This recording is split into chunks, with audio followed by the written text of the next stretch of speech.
അരുണിൻ്റെയും അമൃതയുടെയും wedding reception ശരിക്കും പറഞ്ഞാൽ നമുക്കൊരു ലാസ്റ്റ് മൊമെൻറ്റ് കോളായിരുന്നു. ഒരുപാട് മുന്നേ പ്രീ ബുക്ക് ചെയ്തിട്ടുള്ള ഒരു ഹോസ്റ്റിംഗ് ആയിരുന്നില്ല. എന്നാൽ പോലും നമുക്കൊരു ലാസ്റ്റ് മൊമെൻറ്റിൽ എല്ലാ ഡീറ്റെയിൽസ് തരാനും എല്ലാ കാര്യങ്ങളും സംസാരിക്കാനും അവർ വളരെ വില്ലിങ് ആയിരുന്നു, ഭയങ്കര റെഡി ആയിരുന്നു. നമ്മുടെ അടുത്ത് ഭയങ്കര രസമായിട്ട് അവർ ജെല്ലാവുന്നുണ്ടായിരുന്നു. പിന്നെ മാത്രമല്ല ഈ ഡാൻസേഴ്സും ഭയങ്കര അടിപൊളിയായിട്ട് അവർ എൻറ്റയർ ടീം ഡാൻസ് ചെയ്യുന്നുണ്ടായിരുന്നു. ഓരോ കോസ്റ്റ്യൂമിൽ അവർ മാറി മാറി വരുന്നതും എല്ലാം ഭയങ്കര രസമായിരുന്നു. ഈ ഡാൻസേഴ്സിൽ ഡാൻസ് ചെയ്തതിൻ്റെ ഒരു പ്രത്യേകത എന്ന് പറഞ്ഞിട്ടുണ്ടെങ്കിൽ ബ്രൈഡിനും ഗ്രൂമിനും ഇങ്ങനൊരു ഡാൻസിങ് എൻട്രി ഒന്നും ഓൾറെഡി പറഞ്ഞിട്ടുണ്ടായിരുന്നില്ല. അത് ഭയങ്കര ഒരു സർപ്രൈസിങ് ആയിരുന്നു. ആളുടെ ഗ്രൂമിൻ്റെ ഫാദർ ചെയ്തിട്ടുള്ളൊരു സർപ്രൈസ് ആയിരുന്നു. അപ്പോൾ അവർ എൻട്രി വരുന്നത് വരെ തീരെ അറിയാത്ത അല്ലെങ്കിൽ പ്രതീക്ഷിക്കാത്തൊരു കാര്യമായിരുന്നു.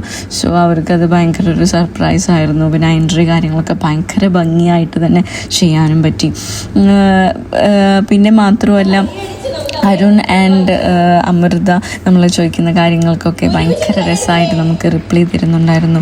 ഭംഗിയായിട്ട് നമ്മൾ റെസ്പോണ്ട് ചെയ്തത് എൻറ്റയർ ഫാമിലി അങ്ങനെയായിരുന്നു.